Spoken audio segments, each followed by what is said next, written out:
Recolim, un groupe de travail qui associe 3 syndicats intercommunaux d'Île-de-France, une entreprise spécialiste dans les contenants réemployables usage, le spécialiste de la cuisson sous vide, le CREA, ainsi qu'un spécialiste dans le domaine de la restauration collective, qui est aussi notre assistance à maîtrise d'ouvrage, IRCF. Mais avant d'aborder le travail de Recolim, faisons un petit retour en arrière sur le contexte général. Fin 2017, se sont tenus les États généraux de l'alimentation. Ces États avaient pour objectif de venir au secours des agriculteurs qui étaient de plus en plus en souffrance en rédigeant un plan qui vise à améliorer les approvisionnements en denrées alimentaires. Et pour cela, il s'agissait d'aller vers plus de qualité, plus de denrées saines, et y compris durables, accessibles à tous. Au fur et à mesure des mois, et avant notamment la promulgation de la loi qui est venue clôturer ces États, qui est la loi Egalim, en octobre 2018, des groupes de parents, d'ONG, de scientifiques sont intervenus auprès du législateur qui consiste à mettre fin à l'utilisation de contenants en plastique pour la cuisson, la réchauffe et le service. Parce qu'un des sujets qui a fait énormément débat, c'est la question du plastique et notamment le fléau du plastique, tant sur un plan environnemental que sanitaire. Recolim, en fait, a été créé il y a une année en vue de mener des expérimentations qui visent à travailler sur des contenants réemployables. Depuis de nombreuses années, la restauration collective travaillait avec des contenants à usage unique, de type de contenants en barquettes polypropylène, c'est notamment le cas avec le Ciresco et le Silveresque, ou bien sous forme de poches plastiques, dans le cadre notamment de la cuisson sous vide par immersion, et c'est notamment le cas avec le CIREC. Les associations interprofessionnelles que sont Agores et Restoco se sont également saisies de cette question très importante, parce que l'enjeu est très important en matière notamment de réorganisation des services de la restauration collective. Donc pour cela, Recolim s'est associé de plusieurs partenaires. Un partenaire spécialiste de l'inox, notamment la société Bourgeat, un autre partenaire spécialiste du verre qui est Arc International, et enfin un partenaire important, notamment quand il s'agit des questions d'organisation, c'est Apimanut pour tout ce qui tourne autour de la question de l'ergonomie au travail. Et au regard notamment du texte de loi, il nous semblait important de travailler sur le plat principal. Comment allons-nous être capables de pouvoir passer d'un usage unique qui a fait ses preuves dans le temps vers un contenant réutilisable, réemployable plus précisément, dans le cadre d'une organisation d'une cuisine centrale de grand volume, comme c'est notamment le cas de ces 3 syndicats intercommunaux. Pour cela, on va vous présenter, dans un premier temps, l'état des lieux de la situation. Et c'est Gérard Carollo, en tant qu'ingénieur process et qualité chez Usage, qui va vous décliner ce qui a pu être constaté sur le terrain. Enfin, dans un second temps, on va vous présenter des solutions opérationnelles. Et c'est Martine Goutte, en tant qu'assistance à maîtrise d'ouvrage et directrice de chez IRCF, qui va effectivement vous décliner toutes ces solutions qui permettent effectivement d'avoir une vision un peu plus prospective de la situation. Enfin, Frédéric Souchet, en tant que directeur général du CIRESCO, fera état notamment de la seconde phase qui va s'ouvrir maintenant, qui vise effectivement à se projeter sur l'avenir pour nous permettre d'être opérationnels en 2025, année où sera mis en œuvre les contenants réemployables en restauration collective. Alors la première chose qu'il a fallu faire dans le cadre de ce programme, c'est choisir des contenants. Donc, nous avons choisi des contenants aux normes GN 1 tiers et GN 1,5. Et parmi les contenants, donc, des contenants en inox qui ont été fournis dans le cadre de catalogues standards de chez Bourja.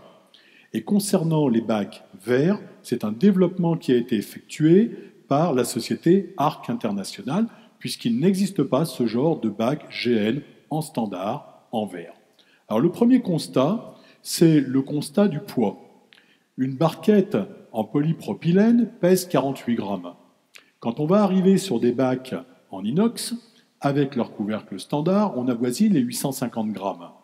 Et on va passer à 1,5 kg quand on va être avec des bacs inox avec des couvercles de tirage au vide, et on va arriver jusqu'à 1,6 kg quand on est sur des bacs verts avec du couvercle standard. Donc on commence déjà à voir une problématique sur le poids. Alors, il a fallu ensuite décider d'une méthode. Alors concernant la méthode, le plus simple, c'était de suivre le process.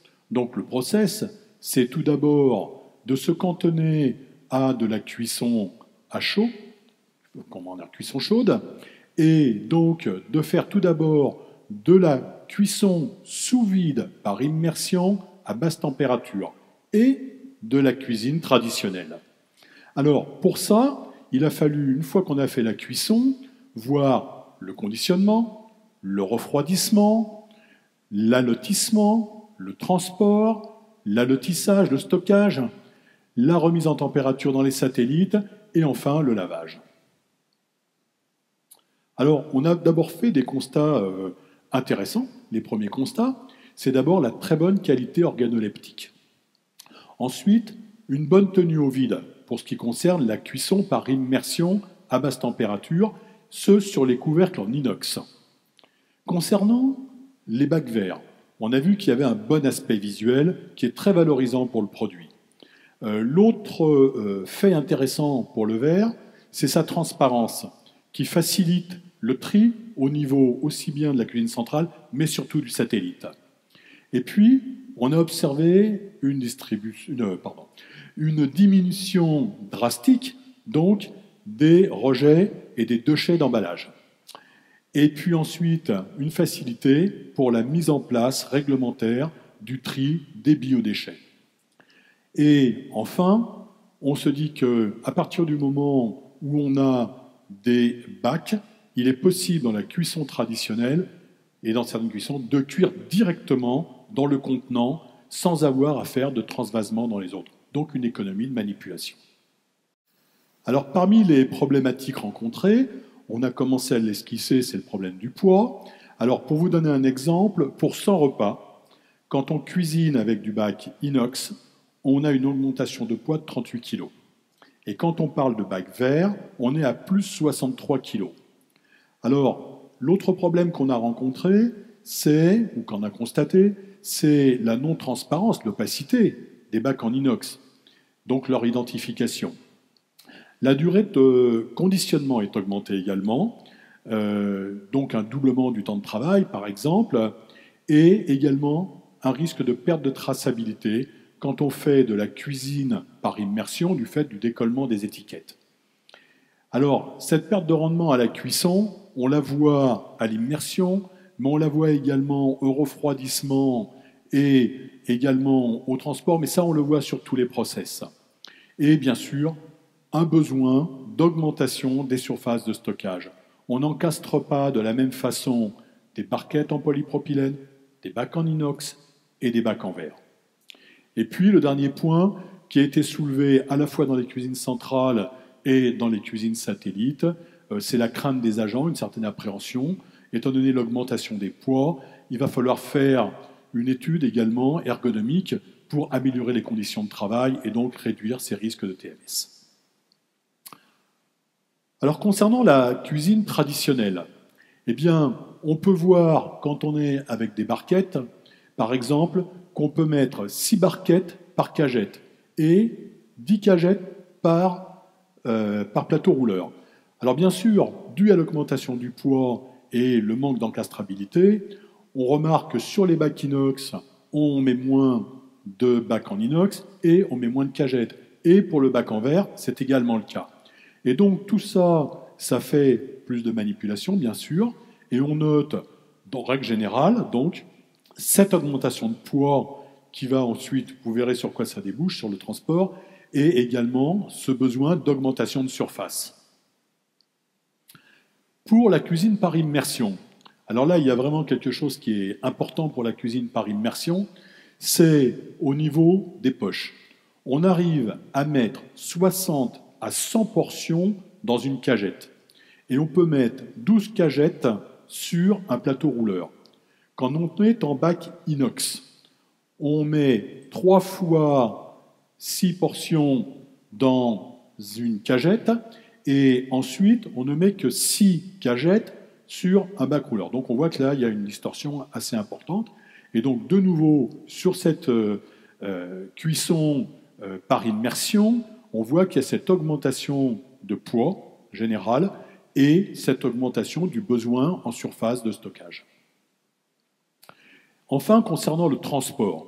Concernant le transport, on voit bien, par exemple, quand on le ramène à 15 000 repas, on voit une augmentation du poids qui est de l'ordre de 4 tonnes quand on passe des poches plastiques au bac inox. Concernant la cuisine traditionnelle, lorsqu'on passe des barquettes au bac inox, eh bien c'est 3 tonnes de plus qu'il faut transporter pour 15 000 repas.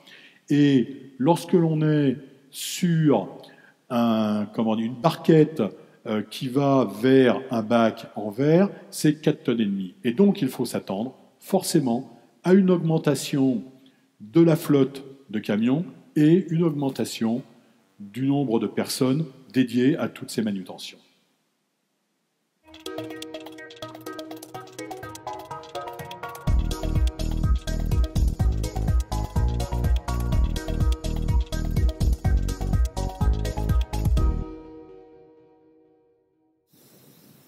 Alors, au regard de ces enseignements, quelles sont les évolutions nécessaires et les solutions qui seront à développer? Nous allons vous présenter donc ici quelques exemples de solutions qu'on a imaginées et pour certaines que l'on a testées pour répondre aux problématiques que l'on avait constatées. Donc, un des sujets majeurs qui a quand même retenu notre attention lors de ces expérimentations, c'est l'ergonomie des postes de travail. Lié effectivement au poids que l'on ajoutait avec les contenants. Alors, dans un premier lieu, une des questions qui s'est posée, c'était comment alléger éventuellement les contenants. Alors, sur le verre, on a interrogé ARC qui demande un temps nécessaire pour pouvoir développer des contenants verre plus légers. Concernant les contenants inox, on a fait plusieurs recherches. Aujourd'hui, on a abouti à un contenant qui pèse 110 grammes de moins que les contenants qu'on a initialement essayés. Alors, 110 grammes, ça peut paraître négligeable pour un contenant, mais sur une production globale d'environ 18 000 couverts, ça représente déjà 245 kg. Alors, en complément à l'allègement des contenants, on s'est interrogé sur les équipements d'aide à la manutention que l'on pouvait mettre en place, et notamment l'automatisation de certaines tâches. Il est absolument nécessaire, avec les contenants réemployables, de pouvoir retrouver l'automatisation que l'on avait avec les contenants usage unique. Pour ce faire, donc on a travaillé avec des équipementiers spécialistes de l'ergonomie des postes qui ont proposé, imaginé, une chaîne de conditionnement équipée de cobots. Alors, qu'est-ce qu'un cobot? C'est en fait un petit automate qui va venir en complément des agents pour réaliser, lui, toutes les tâches de port de charge, pour ne pas impacter justement les agents avec cette partie alourdissement des contenants. Donc, des essais sont prochainement prévus avec cette nouvelle chaîne pour pouvoir recueillir l'avis des utilisateurs sur la mise en place de ces automates. Ensuite, donc on voit bien, malgré tout naturellement, qu'il va être nécessaire d'adapter les espaces de travail, les locaux, à la fois en cuisine centrale et à la fois sur les unités satellites, pour pouvoir disposer alors des surfaces nécessaires pour travailler avec ces nouveaux équipements et pour pouvoir disposer aussi d'un nouveau circuit qui est le circuit de retour des contenants vers les espaces de production, circuit qui, dans la plupart des cuisines, n'existe pas aujourd'hui.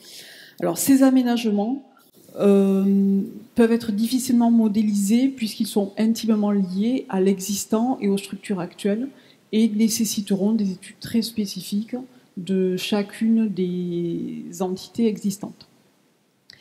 Malgré tout, pour pouvoir maintenir les capacités de production, il apparaît important de réinterroger les organisations afin éventuellement de travailler sur les amplitudes de fonctionnement des outils qui existent déjà ou qui seront mis en place en complément pour permettre de maintenir en minima les rendements actuels.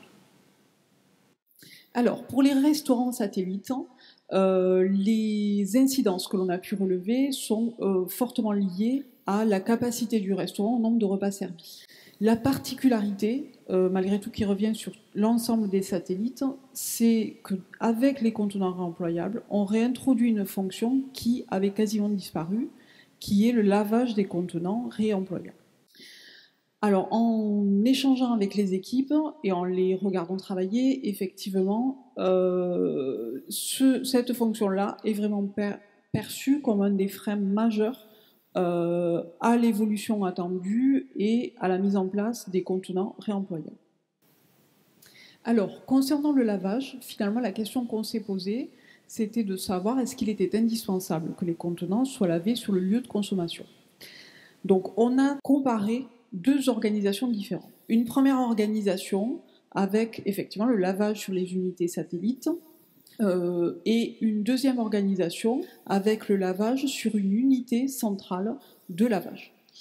Donc, dans la première organisation, on a pu relever pour un satellite qui réalise environ 300 couverts un temps de 2 heures de travail supplémentaire lié au lavage de ces contenants et au lavage des caisses de transport, avec un impact extrêmement important sur la cuisine centrale, puisque pour une cuisine qui réalise environ 18 000 couverts, le temps de lavage des contenants en retour, de décontamination, il a été environ de 24 heures, avec effectivement la nécessité de disposer des surfaces suffisantes et d'équipements performants et adaptés pour cette tâche-là. Dans la deuxième organisation, donc les contenants sont récupérés sales sur les sites satellites, transférés vers l'unité de lavage centralisée et ramenés à la cuisine centrale propre pour une utilisation en l'état sans décontamination préliminaire. Dans ce cas-là, effectivement, on s'aperçoit que les équipes accueillent de façon extrêmement favorable cette solution-là, tant sur les satellites que sur les unités centrales de production. Maintenant, ces solutions-là restent à comparer d'un point de vue économique, d'un point de vue développement durable en termes d'impact environnemental, c'est le travail que nous sommes en train de faire actuellement, et nécessiteront une réflexion sur les modalités de stockage des contenants sales sur les satellites. D'autres solutions restent bien évidemment encore à développer. Nous travaillons encore sur d'autres sujets, notamment la logistique, qui nécessite d'avoir des réflexions en ayant toujours à l'esprit qu'il faudra garantir un impact environnemental qui sera moindre, qui doit être moindre par rapport au contenant usage unique. Mais nous souhaitions partager ces premiers résultats, ces premières expériences avec vous, pour vous montrer qu'avec une réflexion concertée, à la fois avec les différents acteurs et les industriels, on peut trouver des solutions adaptées qui vont permettre de mettre en place cette transition, d'autant plus que cette transition, elle est de l'avis de l'ensemble des acteurs, elle permet une réelle valorisation de la prestation.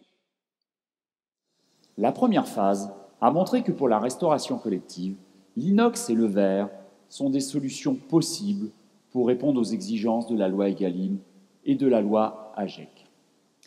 Comment réussir cette transition ? En premier, il est essentiel de faire adhérer les équipes de production, de logistique et des offices, sensibiliser, convaincre, former, devenir acteurs du projet. Nécessité de changer les pratiques, revoir les conditions de travail, prendre en compte le port de charge. Adapter les espaces pour le stockage propre et sale. Innover sur le conditionnement. Optimiser le transport. Améliorer tant que possible l'accessibilité des offices. Réfléchir et organiser le lavage des contenants. Pour cela, il faut innover. Travailler avec les fabricants de contenants inox et verre pour développer des contenants plus légers. Réfléchir à de nouveaux process de cuisson, car l'inox ou le verre permettent les cuissons directement dans le contenant. Adapter le matériel pour favoriser l'ergonomie sur les postes de travail et éviter les TMS. Le transport des contenants, les chaînes de conditionnement, les mises en caisse et les chariots pour le refroidissement, l'allotissement et le chargement des véhicules. Envisager une étude environnementale concernant le lavage et le transport et mettre en place des solutions adaptées. Cette première étape nous a permis d'identifier les prochains axes à travailler. C'est pourquoi nous souhaitons ouvrir ce groupe de travail au niveau national, avec d'autres cuisines centrales pour travailler ces thématiques, collectivement avec les industriels dans le cadre d'appels à projets. Il faut convaincre les industriels de l'importance du marché potentiel du contenant réemployable pour la restauration collective, afin qu'ils mettent les moyens en recherche et en développement pour nous permettre d'avancer plus rapidement. Bien entendu, pour réussir ce projet et répondre à la sortie de l'usage unique, il est nécessaire d'avoir le courage d'affronter tous ces freins. Être convaincu que nous devons réduire les perturbateurs endocriniens, mettre tout en œuvre pour le bien-être de nos enfants et améliorer le climat de notre planète en réduisant fortement la consommation de plastique.